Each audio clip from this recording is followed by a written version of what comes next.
Welcome back to our channels, Warriors. We are still growing. If you haven't hit that subscribe button, go ahead and smash that right now. If you haven't picked up your shirt, there's only 10 days left, so go ahead and hit that more button down at the bottom and grab yours right now. So, this story right here is going to be about strange places. All right. The first time I touched down at RJD, Richard J. Donovan Correctional Facility. So you guys have to understand that when I got there, I promoted to a sergeant. So I had those chevrons, right? The mentality is, okay, I'm a sergeant now. I got responsibility, a new place, right? Oh, man. So, like, what did I observe, right off the bat? Well, one of the first things I noticed was that the yards were extremely long. I mean, man, probably like 2 football fields long, like really, really, really far, right? Where you can't even make out the people on the other side. Anybody who's ever been there, and like any other prison, those yards are extremely long, right? That kind of caught me off guard. Especially when you have to run to an alarm, you're like, damn, that's kind of a ways, right? I'm going to gas out. So, on to the Charlie Yard level 4 S&Y EOP, right? It kind of seems like you're new, they throw you there. You don't know no better. You don't know no better, so you're new, you're going to go there, right? One of the first encounters I ever had with an inmate there was, oh, this dude was mentally ill for sure. Like, this dude was like, man, he comes up to me, he's like, hey, I know you. And I'm trying to keep it cool, right? Because, I mean, I just came from Centinela. So, like, just kind of weird that this dude approached me right off the bat, especially on a level 4 yard, like, kind of runs up on me. Yeah, I know you. And I'm like, nah, I don't think you do, man. Because I clearly knew that I didn't know this guy, right? Yeah, I know you. But, like, clearly, like I said, this dude was mentally ill. And like a product of like drugs, right? Come to find out these individual stories, it's kind of messed up, right? They kind of really didn't have a chance. They kind of didn't have a chance at life, meaning like the mom abused drugs, right? Like crack. Come to find out, like the mother was, selling that him to men to get drugs, just like foul stuff like that, like the grimy stuff, right? Like like the stuff that shouldn't be happening, right? So, but I didn't know that backstory then. I'm just like, whoa, dude, like, right? Continue walking down the yard. There's like a dude, like an old man doing karate, right? Like karate, like, the whole like Mr. Miyagi get up, like, and I'm like, what is this? Like, man, I have a feeling I'm not in Kansas anymore, right? Like, probably another guy just yelling profanities that, like, just yelling. He said something about the sergeant stripes, right? But then, like, I started realizing, like, hey, these dudes, yeah, they're being disrespectful, but like they're not all there. Like, these are the real ones, right? The real ones. I told you, like, a lot of them fake it, and a lot, like, I just started seeing this immediately, right? So like, hey, this is not what I was used to. I was used to like prison, like gang members, righteous gang members, validated gang members. So I'm just like shocked, right? Shocked on all aspects. So then we go into building 15, housing unit 15, which is the EOP, enhanced outpatient, like for the mentally ill, right? And yeah, another dude with like schizophrenia, because like I've come across individuals with schizophrenia, so I can identify that, right? And some of the characteristics. I mean, I'm not a doctor by any means, but just through life experience. And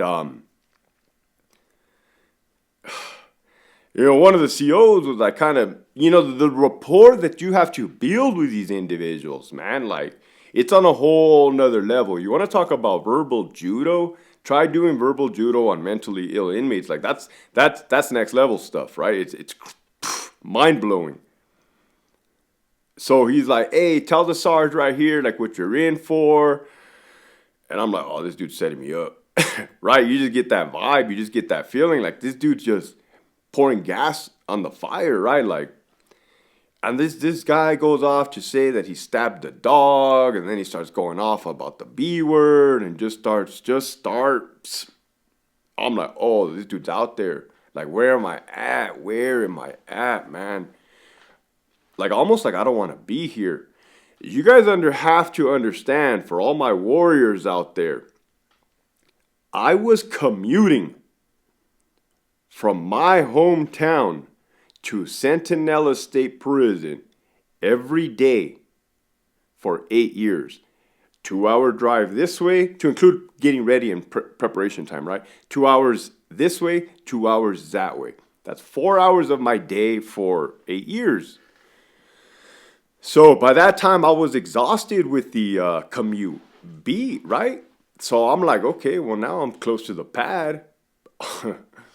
But was I really close to the pad? Like, what I'm trying to tell you is I was close to home, but this was nuts, right? So I'm just like, man. And like the amount of inmates, right, out on the level 4 yard, it was like, honestly, like all 5 buildings just released everybody.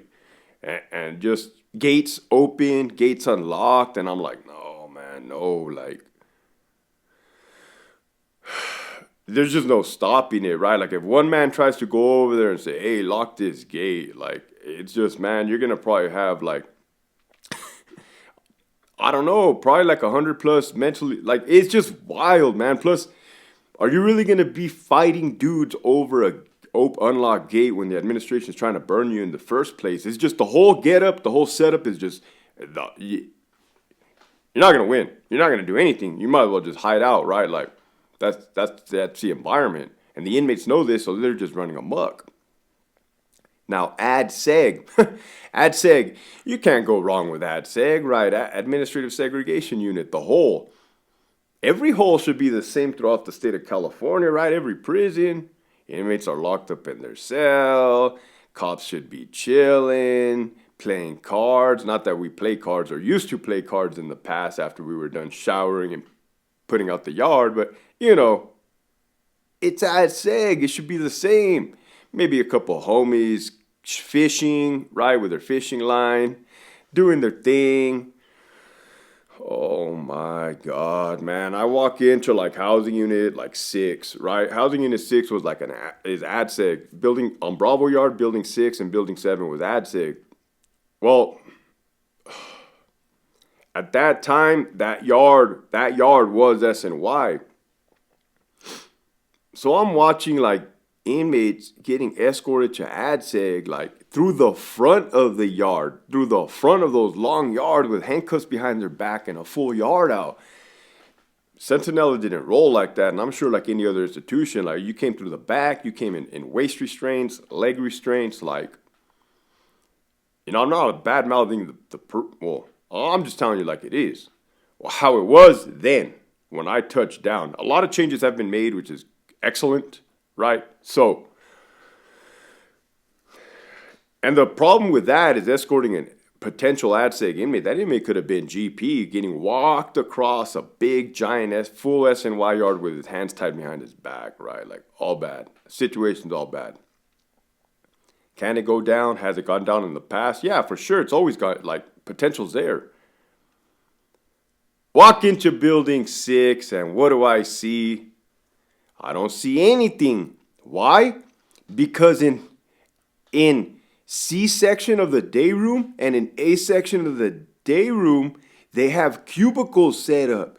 Cubicles like, oh my God, like if you guys go to the swap meet and you guys see these, you can't see. Let's say you walk in through the rotunda and you look to your right, you're not going to be able to see the cells.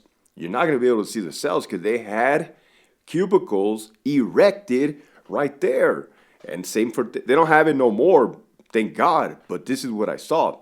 Then you had like right to your front, like in B section, sort of like a row, a U row of holding cells with inmates in there and like some like psych tech reading these guys like a newspaper or watching a movie, and I'm like, oh no, no, what did I do?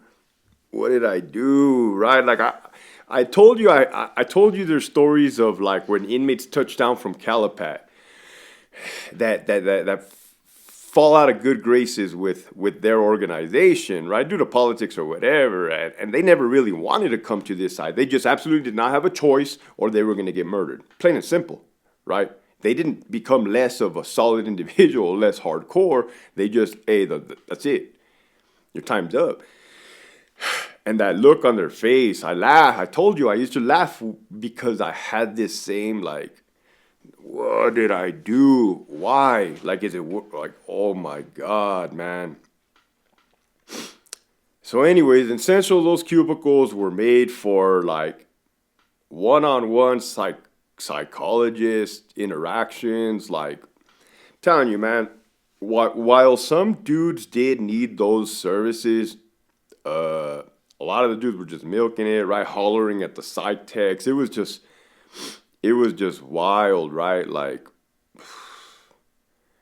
disrespectful inmates too, man. I can't even tell you how many times, like, man, dude, like I can't even tell you. This dude just hollered, and there was cameras in there, which Sentinella did not have cameras in AdSeg. Like there was cameras in this AdSeg, so like you're stuck like Chuck, right? Not that I would do anything crazy or anything out of pocket, but like I have a certain style, a certain way about myself that I was able to operate and maneuver in there, and yeah, that was just too much, man. That was just too wild, right? And that was just my initial touching down at RJD on Charlie Yard and on AdSeg, which are probably the two worst, right? The two worst. And while some things have gotten better, some things have gotten worse, and that's just keeping it real, right? I say it's gotten better because they moved, they cleared out the day room, right? Cleared out the day room, no more BS.